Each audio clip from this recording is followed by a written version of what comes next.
হরে কৃষ্ণ। সবাইকে দণ্ডবোধ। রাধে রাধে রাধে। আজকে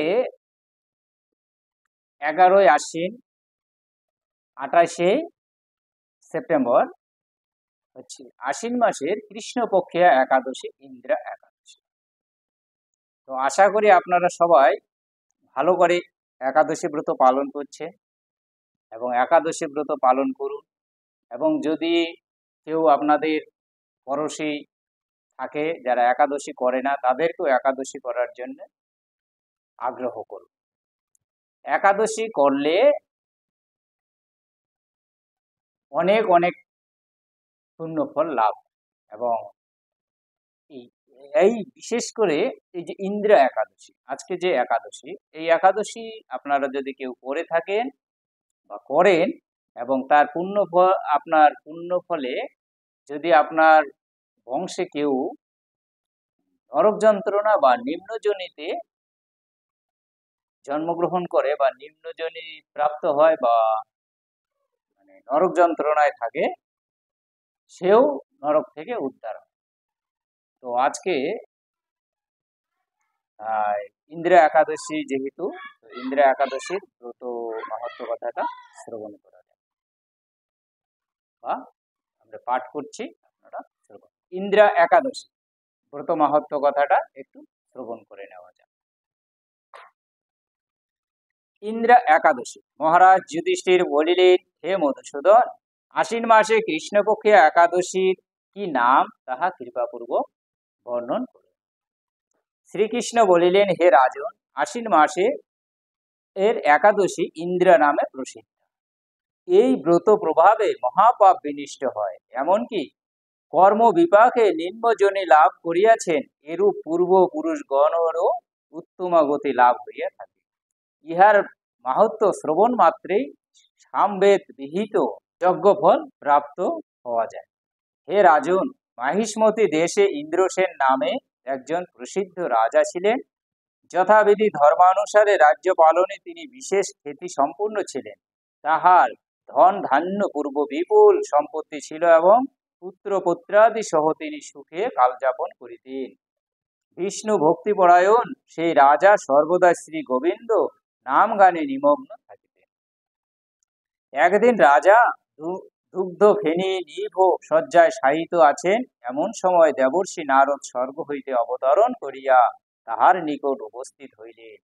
তাহার দর্শনে রাজা গাত্রস্থান করিয়া মুনিকে সহর্ষে যথাবিধি পাদ্য অর্ঘ্য দ্বারা পূজা করিলেন ও উত্তম আসনে উপবেশন করাইলেন। তৎপরে গীতাঞ্জলি পুটে বলিতে লাগিলেন, হে মণিবর, আপনার দর্শন মাত্রে আমার যাবতীয় যজ্ঞের ফল লাভ হইয়াছে। আপনার আগমনের কারণ জানাইয়া আমাকে কৃতার্থ করুন। দেবর্ষি বলিলেন, হে নৃপশ্রেষ্ঠ, অতি বিস্ময় করে এক কথা শ্রবণ করো। এক সময় আমি যমলোকে উপস্থিত হইয়াছিলাম।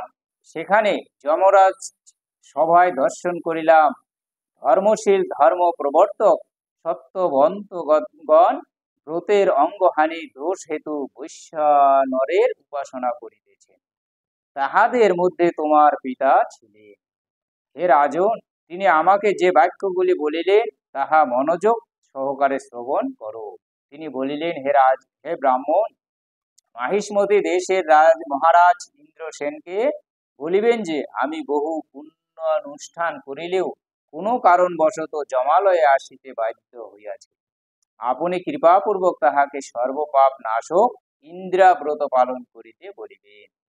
সেই ব্রত প্রভাবে আমি নিষ্পাপ হইয়া স্বর্গলোকে যাইতে সমর্থ হইব। এই কথা বলিবার উদ্দেশ্যে আমার এ স্থলে আগমন। হে রাজন, তোমার পিতার স্বর্গ গমনের জন্য তুমি যথাবিধি ইন্দ্রা ব্রত পালন করো। রাজা বলিলেন, সেই ইন্দ্রা ব্রতের বিধি কি এবং কোন তিথি বা কোন পক্ষে এই একাদশী ব্রত করা কর্তব্য তাহা কৃপাপূর্বক আমায় বলুন। রাজা বলিলেন, সেই ইন্দ্রা ব্রতের বিধি কি এবং কোন তিথি বা কোন পক্ষে এই একাদশী ব্রত করা কর্তব্য তাহা কৃপাপূর্বক আমায় বলুন। শ্রী নারদ ঋষি কহিলেন, হে রাজন, আশ্বিন মাসের কৃষ্ণপক্ষের দশমী দিবসে শ্রদ্ধাপূর্বক প্রাত স্নান করিবে এবং মধ্যাহ্নে ভক্তি ভাবাপন্ন হইয়া অবগাহন স্নান করিতে হইবে। রাত্রিকাল ভূমিতে শয়ন করিতে হইবে। পরদিন একাদশীতে প্রাত কীর্তাদি সমর্পণ করিয়া নিরাহারে থাকিবে এবং ব্রতের নিয়মাবলী দৃঢ়ভাবে পালন করিবে। হে পুণ্ডরীকাক্ষ, হে অচ্যুত, এ শরণাগতের প্রতি কৃপা করুন। এই রূপ ভাবে শ্রদ্ধা সহকারে শালগ্রাম পূজা করিয়া পিতৃ উদ্দেশ্যে উক্ত ব্রতের ফল অর্পণ করিবে। পরদিন দ্বাদশী প্রাতকালে ভক্তি ভরে ভগবান শ্রী গোবিন্দ দেবের পূজা করিয়া ব্রাহ্মণগণকে ভোজন করাইবে এবং অবশেষে নিজে মহাপ্রসাদ গ্রহণ করিবে। হে রাজন, বিধিপূর্বক শ্রী হরি ও ভক্তগণের অর্চন করিলে তোমার পিতৃবর্গ যম সান্নিধ্য হইতে মুক্তি লাভ করিয়া সত্তর বৈকুণ্ঠে গমন করিবে। দেবর্ষি নারদ রাজাকে এই উপদেশ করিয়া অন্তর্হিত হইলে রাজা ইন্দ্রসেন দেবর্ষির উপদেশ অনুসারে যথাবিধি পুত্র পরিজন সহ ভক্তি সহকারে এই ইন্দ্রা ব্রতের অনুষ্ঠান করিলেন। সেই সময় দেবলোক হইতে পুষ্প বৃষ্টি হইতে লাগিল এবং তাহার পিতাও বিষ্ণুলোকে গমন করিলেন।